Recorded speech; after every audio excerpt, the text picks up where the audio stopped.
You've had a hard week. You deserve this. So does the company that sold it to you. Welcome to the self-care economy. 3,000 pounds a year dressed up as love. Today, we look at how treat yourself culture became a trap, the pattern, who designed it, what real self-care actually is, and how to keep the joy without the bleeding.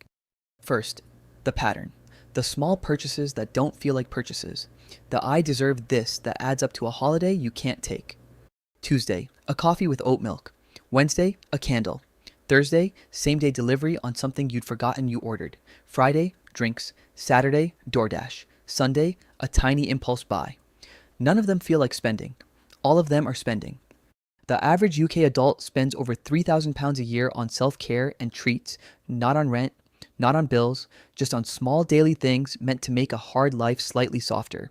That's roughly 9 pounds a day. Most people don't track it. And the spending always feels biggest when life feels smallest.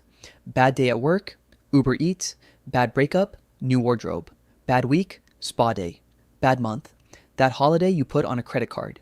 Stress becomes spending. Spending becomes the new stress.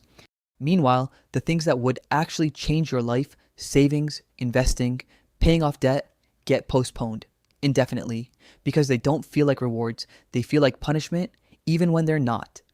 But this didn't happen by accident. The treat yourself industry was engineered by marketers, by apps, by a wellness economy that needed you to confuse self-care with shopping.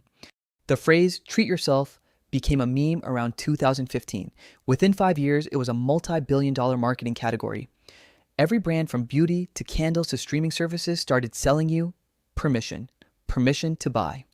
Apps made the friction disappear. One click, same day. Buy now, pay in 4. Each one designed by behavioral psychologists to bypass the part of your brain that asks, do I actually want this?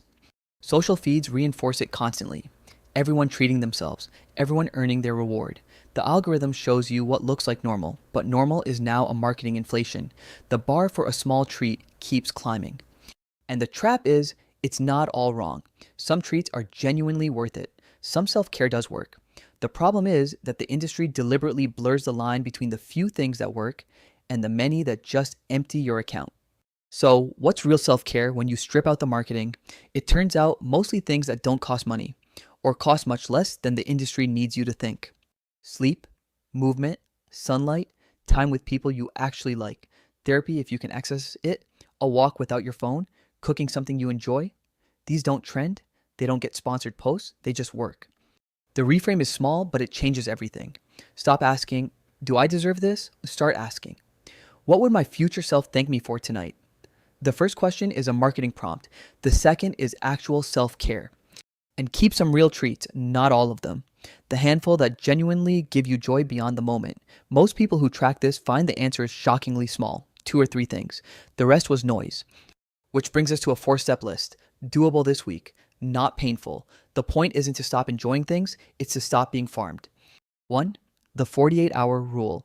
Anything under 50 pounds goes in a wish list for 48 hours. If you still want it after, buy it.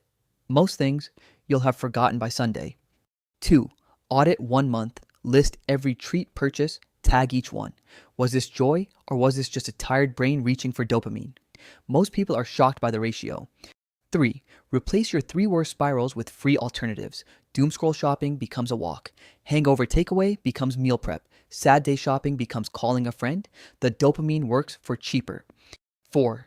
Pick 3 real treats, spend on those guilt-free, cancel the rest. Most people who do this report being happier, not less happy. Less choice, better joy. Fewer regrets on a Sunday morning. What's a treat that's actually changed your life and one that just emptied your account? Drop both in the comments. If this changed how you spend, hit subscribe.